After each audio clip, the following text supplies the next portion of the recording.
Hello दोस्तों, नमस्कार। मैं शैलेंद्र कुमार आप सभी का स्वागत करता हूं आपके अपने चैनल एग्री नॉलेज प्लस पर। दोस्तों, आप लोगों ने देखा होगा कि बोर्ड के द्वारा बहुत कम समय में उत्तर कुंजी जारी कर दी गई है और उस उत्तर कुंजी में बहुत सारी गलतियां भी देखने को मिल रही हैं। और जो ऑब्जेक्शन की डेट रखी गई है, जो ऑब्जेक्शन के लिए डेट निर्धारित की गई है, वो लास्ट डेट क्या है? 13 अगस्त है। ठीक है, 13 अगस्त है। ये चीज़ आप लोग ध्यान रखेंगे। इसमें बहुत समय जो है बहुत कम दिया गया है ऑब्जेक्शन के लिए, और साइट भी काफ़ी व्यस्त है। मैंने देखा है कि उसकी साइट काफ़ी व्यस्त है। तो इसलिए आप लोग प्रयास करना कि इसके लिए जो ऑब्जेक्शन जिस किसी को डालना है वो मध्य रात्रि में प्रयास करेगा कि मध्य रात्रि में उस पर ऑब्जेक्शन अपना डाल दे। और ऑब्जेक्शन डालने के समय कुछ चीज़ें ध्यान देने वाली हैं कि जो आप लोग प्रूफ दे रहे हैं वो एक प्रमाणित बुक से होना चाहिए, और उसका साइज़ जो है, जो प्रूफ दे रहे हैं उसका साइज 200 KB के अंदर होना चाहिए। ठीक है, और PDF फाइल में, ये चीज़ ध्यान रखेंगे। इसके अलावा मतलब बोर्ड जो है वो किसी प्रकार से कोई मतलब आपत्ति स्वीकार नहीं करेगा। ये चीज़ आप लोग ध्यान रखेंगे। और मैंने देखा है कि उत्तर कुंजी ज़रूर जल्दबाजी में जारी कर दी गई है बोर्ड की ओर से, लेकिन मेरे यही नहीं समझ में आ रहा है कि मतलब बोर्ड की ओर से इतनी गलतियां कैसे हो रही हैं। जैसे पेपर तैयार किया जाता है, पेपर के आंसर उनको पता होने चाहिए। ऐसा कैसे हो सकता है कि मतलब कम से कम 6-7 क्वेश्चन जो हों उनके उत्तर गलत जारी कर दिए जाएं? आप लोगों ने देखा हो कम से कम 6 से 7 क्वेश्चन ऐसे हैं जिनके उत्तर का कोई आधार ही नहीं है। उसके कुछ नमूने हम यहाँ पे लेकर आए हैं जो आप लोग देख सकते हैं। जैसे under national agriculture research project of ICAR is divided into agroclimatic zone. ठीक है, एग्रोक्लाइमेटिक जोन की बात कर लेते हैं यहाँ पे। तो एग्रोक्लाइमेटिक जोन जो है किसके according? National agriculture research project of ICAR के अकॉर्डिंग कितने हैं? 127। आप लोगों ने देखा भी होगा, इसका भी प्रूफ भी हम आप लोगों को दिखाएंगे। और जबकि आयोग ने क्या माना है सही? 129। ठीक है, और राइट क्या होगा? 127। ठीक है, तो इस प्रश्न पर आप लोग आपत्ति दर्ज करवा सकते हैं, क्योंकि ये पूर्णतया जो आयोग के द्वारा आंसर दिया गया पूर्णतया गलत है। और यहाँ पे बात कर लेते हैं, एक प्लानिंग कमीशन बनता है, agro climatic regional planning unit. ठीक है, इसे प्लानिंग कमीशन है, जोनल प्रोफाइल के नाम से भी जानते हैं, जो कि कब बनती है? 1989 में। उसके अकॉर्डिंग कितना है? 15। प्लानिंग कमीशन के अकॉर्डिंग कितना है? 15। तो आयोग ने ना ये आंसर माना है और ना 127। उसने जो आंसर दिया 129, जो कि पूर्णतया गलत है। इस पर आप लोग आपत्ति दर्ज करवा सकते हैं। इसका राइट आंसर होगा none of this. Right answer क्या होगा? None of this. ठीक है, ये चीज़ आप लोग ध्यान रखेंगे। और एक चीज़ और ध्यान रखना कि समय बहुत कम है, क्योंकि शायद डेट इसकी न बढ़ाई जाए, क्योंकि जो सुप्रीम कोर्ट का आदेश था कि ये भर्ती जो है वो अक्टूबर लास्ट तक कंप्लीट कर ली जाए। तो हो सकता है कि आंसर की के लिए ऑब्जेक्शन की डेट जो है वो दोबारा बढ़ाई ना जाए। इसलिए आप लोग प्रयास करना कि आज ही मध्य रात्रि तक आप लोग ऑब्जेक्शन कर देना। जिसकी आपत्ति होगी वो अपनी आपत्ति दर्ज करवा सकता है। ठीक है, यहाँ पे और कुछ इसका प्रूफ देखते हैं। यहाँ पे प्रूफ है इसका, अभी आप लोगों को हम दिखा रहे हैं। ये यहाँ पे दिया गया है, ये प्रतियोगिता दर्पण जो बुक है उसमें ये दिया गया है स्पष्ट, पेज नंबर 12 पे। ठीक है, नेशनल क्या दिया गया? National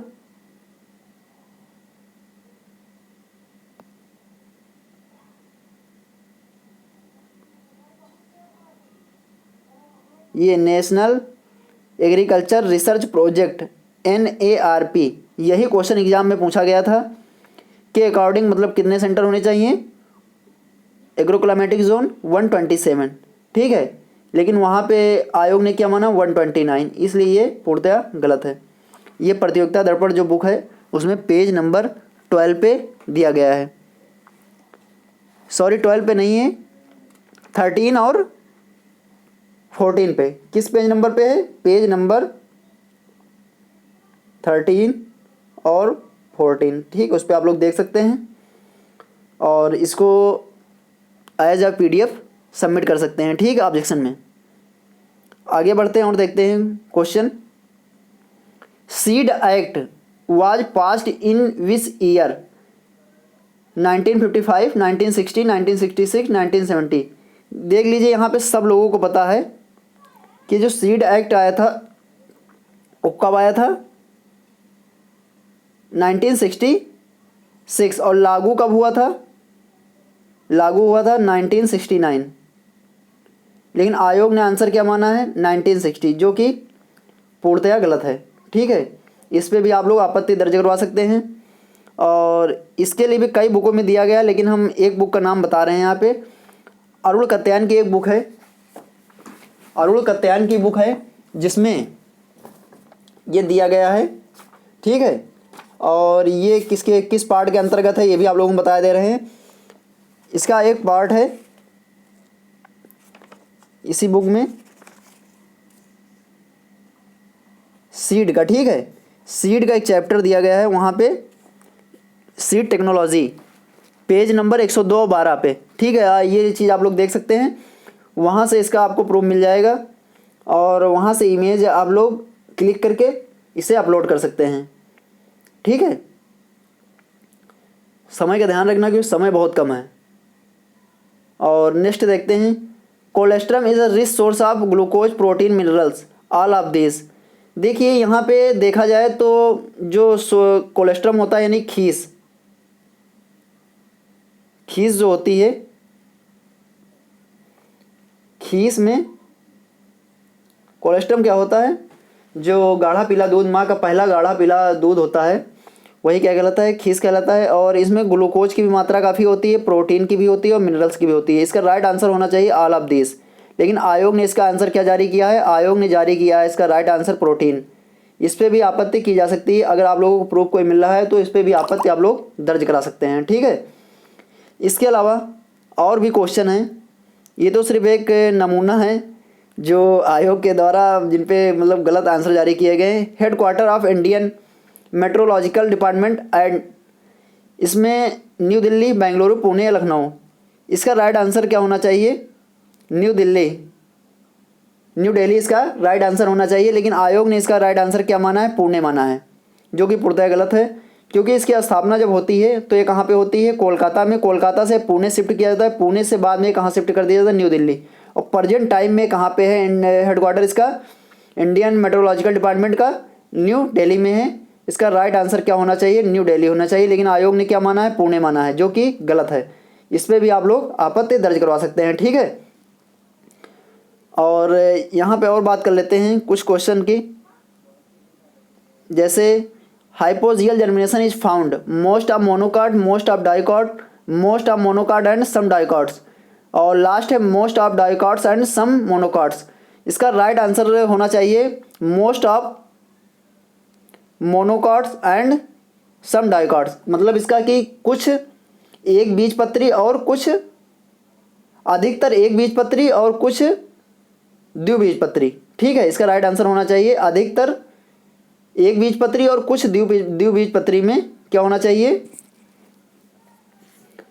hypogeal germination. लेकिन आयोग ने इसका जो आंसर दिया है, बोर्ड ने आंसर जो जारी किया है, वो राइट आंसर का क्या दिया गया? मोस्ट ऑफ मोनोकॉट, जो कि गलत है। इस पर भी आप लोग आपत्ति दर्ज करवा सकते हैं, ठीक है। और इसके नंबर आप लोगों को जरूर मिलेंगे। आगे बढ़ते हैं और क्वेश्चन देखते हैं। Which of following is the permanent method of preservation of fruit and vegetable? Pasteurization, canning, blanching, exclusion of moisture. देख लीजिए यहाँ पे एक प्रकार से देखा जाए, जो आयोग ने आंसर इसका माना है एक्सक्लूजन ऑफ मॉइस्चर, मतलब नमी को बाहर निकालना, ठीक है। ये वैसे विधि तो एक है, मतलब परमानेंट प्रिजर्वेशन की एक विधि तो है, लेकिन यहाँ पे जो इसका बेस्ट आंसर होगा, बेस्ट क्या होगा? कैनिंग। बेस्ट आंसर इसका यहाँ पे क्या है? कैनिंग है। कैसे? क्योंकि पास्चुराइजेशन जो होता है वो भी कैनिंग में अपनाया जाता है, और ब्लांचिंग, यहाँ पे सब्जी की बात की जा रही है तो ब्लांचिंग की क्रिया किसमें होती है? सब्जी में। यानी कि दोनों ऐड हो रहे हैं किसमें? कैनिंग में। कैनिंग की प्रक्रिया में ब्लांचिंग सब्जियों में अपनाई जाती है, पास्चुराइजेशन जो होता है यानी कि मतलब पास्चराइज करना या हीट करना किस में होता है, कैनिंग में, यानी कि दोनों प्रक्रियाएं किसके अंतर्गत आ रही हैं, ब्लांचिंग के अंतर्गत। ठीक है, इसलिए यहाँ पे इसका राइट आंसर क्या होना चाहिए, बेस्ट आंसर कैनिंग होना चाहिए, लेकिन बोर्ड ने इसका राइट आंसर क्या दिया, एक्सक्लूशन ऑफ मॉइस्चर, यानी कि नमी को बाहर निकालना। अगर आप लोगों को इसका कोई प्रूफ मिल रहा है तो इसके बारे में भी आप लोग आपत्ति दर्ज करवा सकते हैं। ठीक है, इसके अलावा और बात कर लेते हैं। ठीक है, इसके अलावा कुछ क्वेश्चन जैसे थे, टी एंड विजिट प्रणाली जो थी, टी एंड वी यानी कि ट्रेनिंग एंड विजिटिंग जो प्रणाली थी, उसका राइट आंसर जो है बोर्ड के द्वारा क्या दिया गया है, 1974, जो कि जिसका राइट आंसर क्या होना चाहिए, 1973 होना चाहिए। तो इस वीडियो बनाने का एक ही मात्र उद्देश्य था कि आप लोगों को बताया जाए कि इसकी जो लास्ट डेट है उसका आप लोग ध्यान रखेंगे, और जो आप लोग डॉक्यूमेंट्स में अटैच कर रहे हैं, मतलब जो आप लोग ऑब्जेक्शन कर रहे हैं, डॉक्यूमेंट्स अटैचमेंट कर रहे हैं, उसमें पीडीएफ फाइल का ध्यान रखना आप लोग, साइज उसका 200 KB होना चाहिए, और साथ साथ में प्रमाणित यानी कि आप लोगों को ठोस प्रूफ ही उपलब्ध कराना है, सिर्फ वही मतलब बोर्ड मानेगा। अन्यथा आप लोग अगर किसी ऐसे ही मतलब मार्केट की बुक से या किसी कॉपी से इमेज क्लिक करके अगर बोर्ड को भेज रहे हैं तो उस पर आपत्ति वो नहीं मानी जाएगी। इस चीज़ का आप लोग ध्यान रखेंगे। और इसी के साथ बहुत बहुत धन्यवाद। ठीक है दोस्तों।